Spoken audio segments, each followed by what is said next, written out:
Most AI sales training is a video course your reps click through once, then forget. Real AI sales training is practice against a buyer who fights back. Let me show you what that looks like end to end in one session. Here's why most sales training doesn't stick.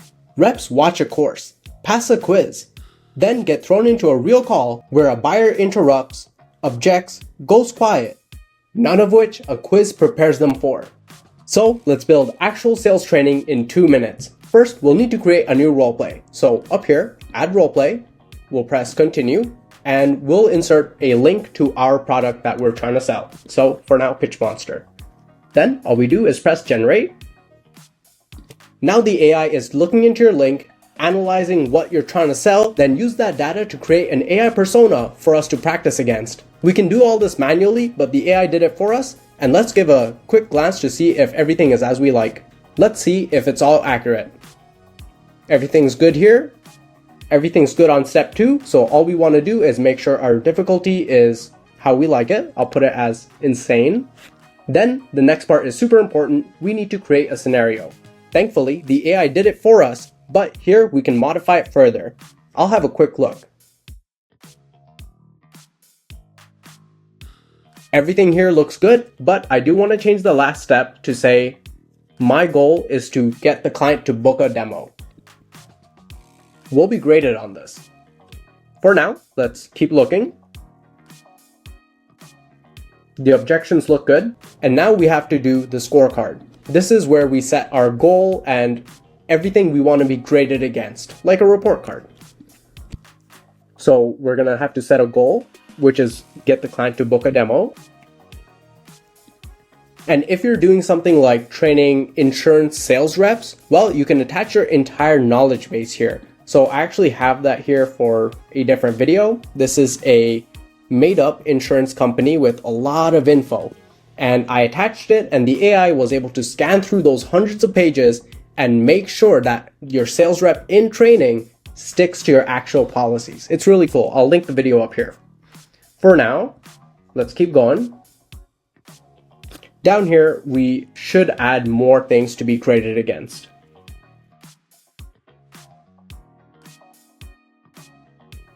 And just like that, once everything is set, all you have to do is press save, and you can send this over to your sales rep so they can get training.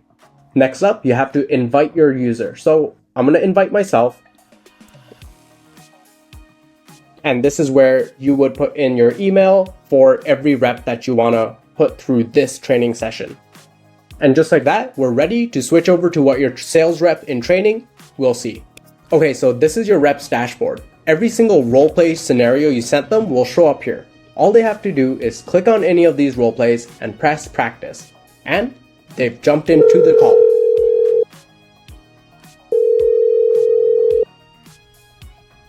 Hey, this is Michael. Remind me who you're with again and what you do? Hey Michael, I'm Ashif with PitchMonster. We have a awesome AI sales training program. Okay, Ashif. What made you reach out now? Is there something specific you think we're missing? Yeah, I know that you guys are using Gong and Salesforce to track how your sales reps interact with customers. Well, wouldn't it be better if you could take that info that you've already collected on how your reps behave and put them through additional training without having to sacrifice real customers? I get the idea, but we do have Gong already, and it does a lot for us. Not sure if adding another layer will really help or just complicate things. Our managers are pretty slammed as it is. I get that, and that's exactly what PitchMonster can help solve. Your managers are slammed because they have to go through all these Gong recordings individually per each employee, then meet with the employee, every single one of them, to give them feedback. Well, why not just put your Gong links, these recordings, into PitchMonster, let the AI handle creating an AI persona that your reps can practice against. Gong already gave the information on what real customers will push back with, so now it's time to practice against an AI that behaves like a real person. That sounds interesting, but I'm still worried about adoption. My managers don't have time for extra tools that add more work. If it's not simple and quick, they won't use it. We're already juggling a lot.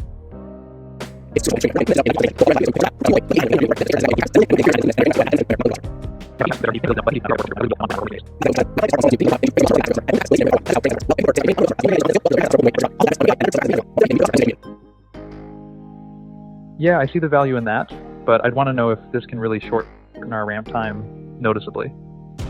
Also, how do you handle the fact that our product and messaging change often? I don't want reps practicing outdated pitches. All you have to do is take that PDF file, put it into PitchMonster, and boom, it's filled with all of your information. The AI will make sure your reps are saying the updated things. All right, that sounds manageable. I guess my last big concern is how this fits with our current tools and workflows. We don't want something that feels like just another dashboard to check. Integration matters. Absolutely. So we have Gong and Salesforce integration. Both of those services record your real interactions with actual customers. So you already have all this bountiful data. You might as well put it to good use. That's our level of integration. Now we can also, when you're setting up any of these scenarios, link in a site, as I mentioned, attach a PDF or any sort of thing. It's extremely easy to integrate. Okay, that helps. I'd want to get Sarah and Leo involved to see how this fits with enablement and RevOps. And Priya will want to know the budget impact. So if we can get something that shows clear value for all three, I'm open to a next step.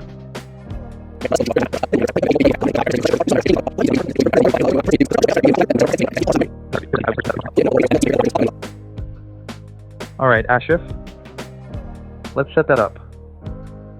Send me some options for the demo times, and I'll loop in Sarah and Leo to join. If Priya sees the value, we can move forward. Looking forward to seeing what PitchMonster can do. Awesome. I have your email and I just sent the link. Did you get it? Yeah, I got it. I'll check with Sarah and Leo and get back to you with a time that works for all of us. Thanks. Awesome. Looking forward to hearing from you. Sure thing. Talk soon.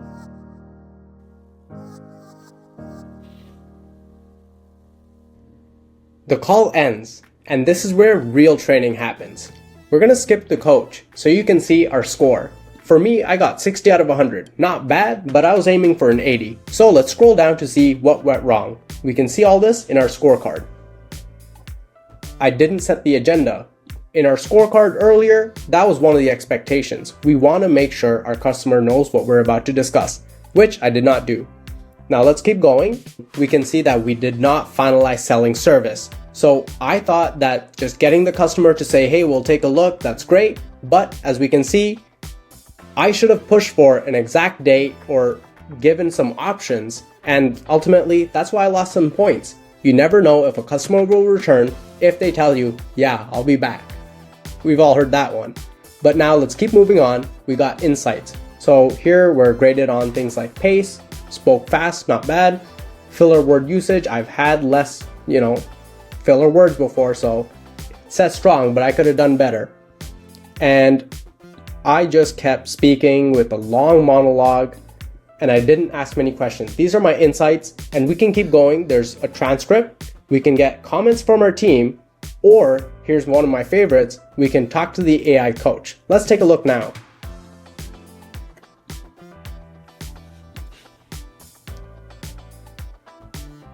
Hey, thanks for the recording. I'd love to cover a few points. Are you ready to start? Let's do it. Ashif, how do you think that call went? What went well? You stayed in the conversation and kept answering the buyer's concerns without getting rattled. A good example was when Michael said, "My managers don't have time for extra tools," and you came back with a simple setup explanation and tied it to reducing manager workload.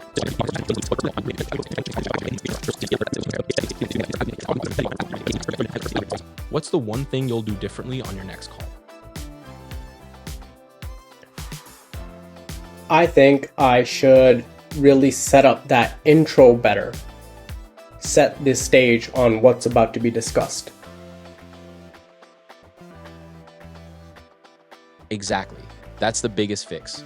On this call, because you didn't frame it early, Michael took control immediately with, "Remind me who you're with again and what you do," and then started testing you with objections. You were pitching from behind the whole time. Next time, use a 15-second opener like, "Michael, this is Ashif with PitchMonster. I reached out because teams using Gong often have plenty of call data, but not enough rep practice. I wanted to take 2 minutes to learn how you're coaching today, share what we do, and if it's relevant, we can talk next steps." Why that works? It tells them why you called. It sets a simple agenda. It gives you permission to ask questions before pitching. Then go straight into discovery. How are your managers handling rep coaching today? Or what's hardest right now about turning call data into better rep performance? Keep that. You already did a good job handling objections once you were in the conversation. If you add a stronger opening, the rest of the call gets much easier. The AI coach doesn't lecture. It tells you exactly where you went wrong and how you can fix it. Your training sales rep takes in all of these tips from the AI coach, thinks about it themselves, answers back with the coach, then once they're ready, they can press record again. And it all scales. As the manager, I don't have to sit through 60 call recordings to see who's doing what. All I have to do is click on any of these scenarios and I can see exactly who did well, who still needs practice, and who needs to have that special attention to make sure they're up to par. That's AI sales training that actually changes the next call. Not a course your reps will forget. The tool is PitchMonster, and you can try it for free. Links in description. Open it up, paste in your prospect's URL, run a session, and see where your reps really stand. If you want more demos like this, subscribe. I'm Ashif. See you on the next one.